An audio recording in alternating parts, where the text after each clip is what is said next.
tí ẹ bá ti lóore ọ̀fẹ́ láti máa wò wá nìkan ní Hajara Malifa TV. Ojú tẹ́ fi ń wò wá ò ní fọ́ lágbára Ọlọ́run Ọba. Etí tẹ́ fi ń gbọ́ wá náà ò ní di láṣẹ Èdùmàrè. Ṣé ẹ rí ọ̀pọ̀ ìgbà ló jẹ́ wípé àwọn nǹkan kan wà tó jẹ́ pé ó máa ń dunni jọjọ, pàápàá jùlọ ẹni tí a bá lérò wípé ó yẹ kó kíni lẹ́yìn tó jẹ́ pé kìkì ẹ̀gún òun ló fi sọ́wọ́.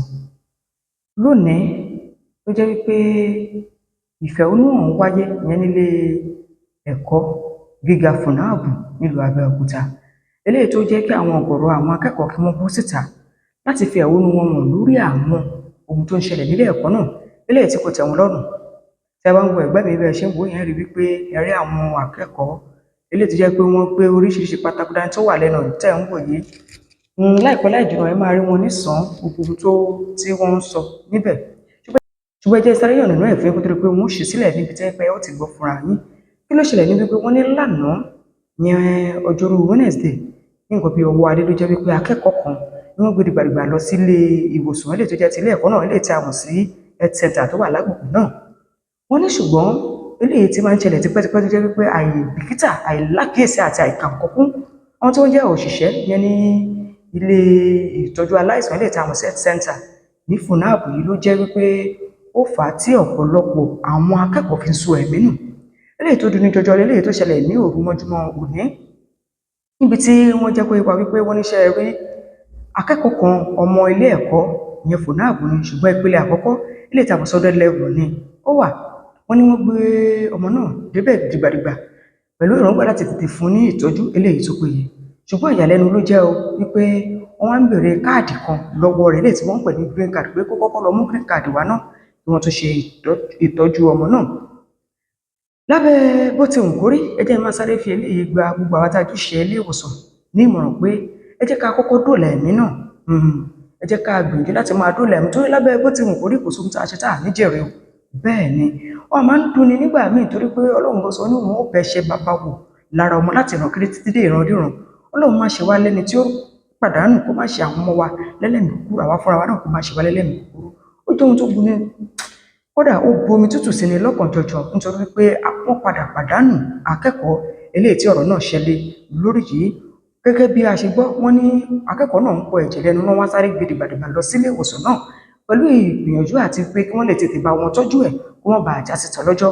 Wọ́n ní ṣùgbọ́n nígbà tí wọ́n débẹ̀ ló jẹ́ wípé ọkọ̀ kan ń béèrè káàdì dà, ìgbádà, àwòdà léyìí tó jẹ́ wípé gẹ́gẹ́ bí àwọn tó jẹ́ pé wọ́n wà ní agbègbè láti tọ́jú àwọn akẹ́kọ̀ọ́ yẹ kí wọ́n sáré ìgbà kan tẹ̀ kọ́kọ́ wò pé kí ló ṣe gan láti dóòlà ẹ̀mí ẹ̀. Wọ́n ní ẹni tá à ń sọ yìí akẹ́kọ̀ọ́ yìí ló jẹ́ wípé ó ní ikọ́ fakọ̀fọ̀kọ̀ eléyìí tá a mọ̀ sí asthmatic patient ni wọ́n pè é. Wọ́n wá ní ohun tó máa ń fi sínú tá a mọ̀ sí inhaler kò sí nítòsí. Wọ́n ní àwọn akẹ́kọ̀ọ́ akẹgbẹ́ rẹ̀ ló sáré lọ sí Olúwo láti lọ bá a mú inhaler wá léyìí tó jẹ́ pé lẹ́yìn ọ̀rẹ́yìn ọlọ́jọ́ padà dé. Ọ̀rọ̀ ìbomi tútù sí ni lọ́kàn gidi gan torí wípé ẹ jẹ́ ká fọ̀rọ̀ ṣírò ara wa wò, pàápàá ẹ̀yin obìnrin tẹ́ ẹ bá wà nípò láti tọ́jú èèyàn láti dóòlà ẹ̀mí. Ìbí rọrùn ká má fi kàn wọ́n kù o. Ẹnikẹ́ni tí wọ́n bá ti fún níṣẹ́ ìwòsàn ṣe ó yẹ kó mọ̀ wípé iṣẹ́ ńlá gbà lòún gbà, eléyìí tí ó sì mú kí ìgbésí ayé kó rọrùn fẹ́ da ẹgbẹ́ ẹ̀. Lótìtọ́ àwọn àgbà máa ń ní bisikíìtì kálukú bá ti ní agbára ló ti máa lò ó, ṣùgbọ́n ṣé wá yẹ kó jẹ́ orú àgbègbè báyìí lẹ́tí ń lo orú agbára tí yín ṣá. Akẹ́kọ̀ọ́ Ọlọ́run à ń bẹ̀ yín, ẹbí tí ìjàmbá yìí ṣẹlẹ̀ sí dákun bá wa ràn wọ́n lọ́kàn, má jẹ́ kó rẹ̀ kó ṣẹlẹ̀ sáà wa, kó má ṣẹlẹ̀ sí gbogbo ẹni tí ẹ lóore ọ̀fẹ́ láti wò mí. Ó fẹ́ pe àkíyèsí àwọn tí wọ́n ń darí ilé ẹ̀kọ́ FUNAAB sí bó tilẹ̀ jẹ́ wípé ọ̀pọ̀lọpọ̀ ìfitónilétí láti gbọ́ wípé wọ́n níṣẹ́ rí nílé ìtọ́jú aláìsàn ilé ìtàmùsí health center yìí ló jẹ́ wípé wọ́n ní òrèkóòrè ìjà lóníranran ló máa ń sábà wáyé. Kódà wọ́n láwọn tí wọ́n jẹ́ òṣìṣẹ́ ibẹ̀ a máa pariwo léra wọn lórí nígbà míì débi pé àwọn akẹ́kọ̀ọ́ gan máa wò gbà ṣó yẹ kó máa rí báyìí sí alágbègbè ibi tá a pè nílé ìwòsàn eléyìí tó jẹ́ wípé ó ṣeé ṣe kó máa dí àwọn tó jẹ́ aláìsàn lọ́wọ́ gan. Wọ́n ní èmi ò gbà fún ẹwọ́ ògbà fún mi pọ̀ nínú ilé ìwòsàn eléyìí tá a sọ yìí. Mo fẹ́ rọ̀ yín, mo fẹ́ bẹ̀ yín gbogbo ẹni tó jẹ́ aláṣẹ àpàṣẹ iléeṣẹ́ ilé ẹ̀kọ́ gíga FUNAAB, ẹ dákun dábọ̀ ẹ rí sí ọ̀rọ̀ yìí.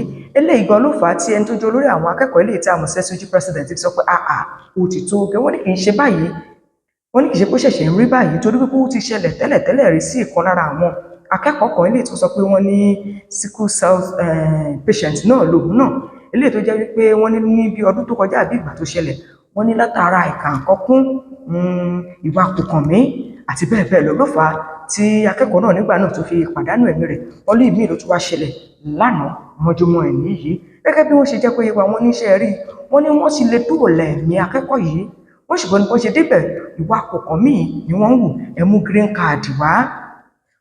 Ìbéèrè wa ni wípé green card yìí kí ló ń jẹ́ bẹ́ẹ̀? Wọ́n ní òun ni wọ́n máa fi gbogbo akẹ́kọ̀ọ́ pátápátá tó bá ṣẹ̀ṣẹ̀ wọlé ẹ̀kọ́ ìyẹn gíga eléyìí tó jẹ́ ti FUNAB láti lè gba ìwòsàn, ètò ìwòsàn. Lótìtọ́ pàjáwìrì lélẹ́yìí jẹ́ ẹni tí nǹkan ṣẹlẹ̀ sí lè má mọ̀ pé nǹkan yóò ṣẹlẹ̀ sóhun kò lè má di green card kiri. Èmi rò pé tí ẹ jẹ́ àwọn tó ń jẹ́ olùtọ́jú aláìsàn yẹn ní health center tó wà ní agbègbè náà, ó yẹ kí ẹ tètè karamásìkí láti dóòlà ẹ̀mí ọmọ yìí ni.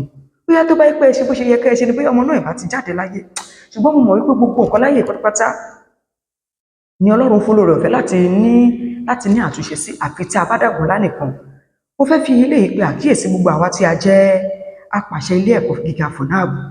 Ẹ jẹ́ ká bójú wo ààyè eléyìí tí ètò ìlera tó wà nílé ẹ̀kọ́ náà, tó dúpẹ́ pé a máa dùn òbí jọjọ kí òbí rán ọmọ wá sílé ẹ̀kọ́ kó jẹ́ wípé òkú ẹ̀ ló máa gbé padà wá. Ẹ aláwòrán bí abẹ̀yìn má jẹ́ kúrò ẹ̀kọ́ gùn sẹ́ẹ̀dẹ̀ tèmi tìyín.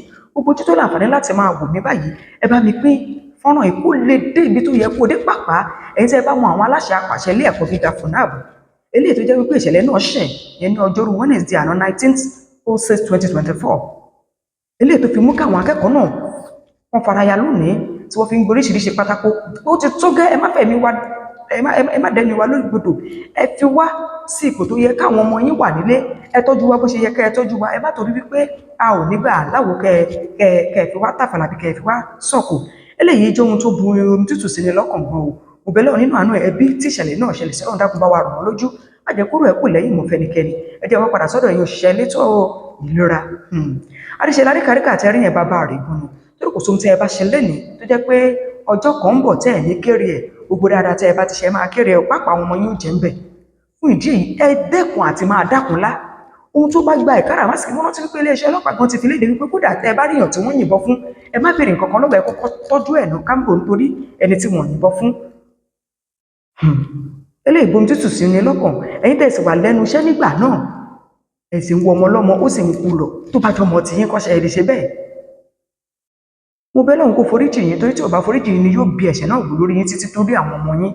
Ṣùgbọ́n mo bẹ̀ lọ́run nínú àánú ẹ̀ kó foríjì yín. Ẹbí tó sì ṣẹlẹ̀ sí kọ́lọ́run bá wa rọ̀ wọ́n lọ́kàn, kó dákun dábọ̀ ká má rí dààmú, ká má rí wàhálà lórí àwọn ọmọ wa eléyìí tí Ọlọ́run bá tó fún wa. Mo bẹ̀ lọ́run nínú àánú ẹ̀ kó dákun kó má jẹ́ ará ìsan o, ká má rí dààmú, ká má rí wàhálà ọlá ìjẹ́kọ̀ ṣoṣo Ọlọ́run. Ṣùgbọ́n eléyìí kù díẹ̀ káàtó fún gbogbo ẹ̀yin òṣìṣẹ́ tí a wà nílé iṣẹ́ eléyìí tó jẹ́ ti health center tí wọ́n pè ní FUNAB yìí. Ó kù díẹ̀ káàtó. Ẹ fi ọ̀rọ̀ ṣírò ara yín wò tó bá jẹ́ ìlera ọmọ lọ sílẹ̀ kó tó jókòó ẹ̀ ló gbé padà wá ká yín mọ́lé. Eléyìí ó jẹ́ ohun tó yẹ kó máa dùn yín láti lè sọ pé ẹ fẹ́ dóòlà ẹ̀mí àwọn ọmọ. Ṣùgbọ́n wọ́n ní ẹjọ́ ṣá ìjà ṣá lẹ́ ń jà nílé ẹ̀kọ́ gíga FUNAB náà, ní àwọn tó jẹ́ wípé wọ́n wà lẹ́ka ilé tó ń jẹ́ ètò ìlera níbẹ̀. Mo bẹ̀ Ọlọ́run pé kó jọ nínú àánú ẹ̀ ó fún gbogbo yín lọ́kàn àti lè ṣe ohun tó tó àtúntò ẹ̀, torí kí ẹ̀san burúkú kó má bàa ké lórí àwọn ọmọ yín. Ẹ jẹ́ ká wá sọ eléyìí lẹ́ẹ̀kan sí i. Ohun tí mo sọ̀rọ̀ lérò èmi sábà ń sọ torí wípé ó jẹ́ ohun tó dùnni lọ́kàn jọjọ ni. Wọ́n ní ohun burúkú ni kí májèsí kó tojú òbí ẹ̀rọ run. Mo bẹ̀ lọ́run nínú àánú àbúrò ní kọ́kùn sí ẹ̀dẹ̀ tèmi ti yín. Gbogbo ẹ̀ tẹ́ wà tẹ́ jẹ́ òṣìṣẹ́ eléyìí tó wà nílé ẹ̀kọ́ gíga FUNAB pàápàá lágbègbè ìyẹn ní ẹ̀ka eléyìí tí ó ń rí sí ọ̀rọ̀ ìlera àwọn akẹ́kọ̀ọ́. Ẹ mú lòkùnkúndùn. Tẹ́ ẹ bá ní kò kàn yín kó má padà kọ ẹni tí ó kàn tí ó fi kàn yín. Lábúrò oníṣọ̀kan tèmi tí jẹ́ fi lórí ọ̀fẹ́ láti wo bí àwọn ọmọ náà ṣe gbé pátákó, bó tilẹ̀ jẹ́ pé ó dùn mí jọjọ láti wà níbẹ̀ láì bá darí ti bá ṣe fi kẹ́ ẹ̀ ká àfọ̀rọ̀ wa ọmọ lẹ́nu, ṣùgbọ́n iṣẹ́ ò gbà wá láàyè bá díẹ̀ ta rí ìwé náà lání ká fi tó yín létí. Gbogbo ẹ̀ tí ẹ bá mọ̀ pé ọmọ aláṣẹ kan àbí míì nílé ẹ̀kọ́ gíga FUNAB ẹ bá wa pín fọ́rọ̀ ìdọ́dọ̀ wọn, o lè dọ́dọ̀ pé gbogbo bí wọ́n ṣe ń ṣe tí wọ́n pa mọ́ àwọn aráàlú rí.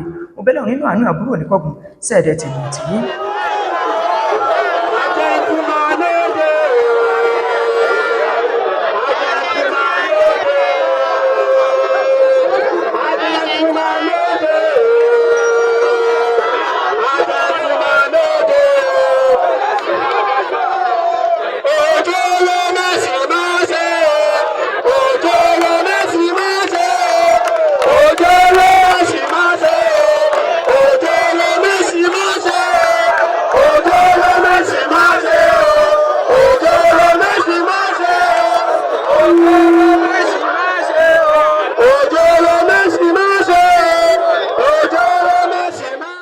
Díẹ̀ náà lẹ ti wò lára bí wọ́n ti ṣe ń gbé gbágbáwo. Kódà wọ́n sọ débi pé gbogbo àwọn tó jẹ́ wípé wọ́n wà ní ilé ẹ̀kọ́ ní tó jẹ́ pé ilé ẹ̀kọ́ ni wọ́n ń gbé, wọ́n ní gbogbo wọn ni wọ́n bọ́ síta láti ṣe ìfẹ̀hónúhàn náà. Èyí náà ẹ wo ọmọ nílò ìrànlọ́wọ́, ó jẹ́ wípé wọ́n ṣẹ̀ṣẹ̀ kúrò látòdìdí Sudan lọ sí Olúwo lọ mú ìyẹ́là wá.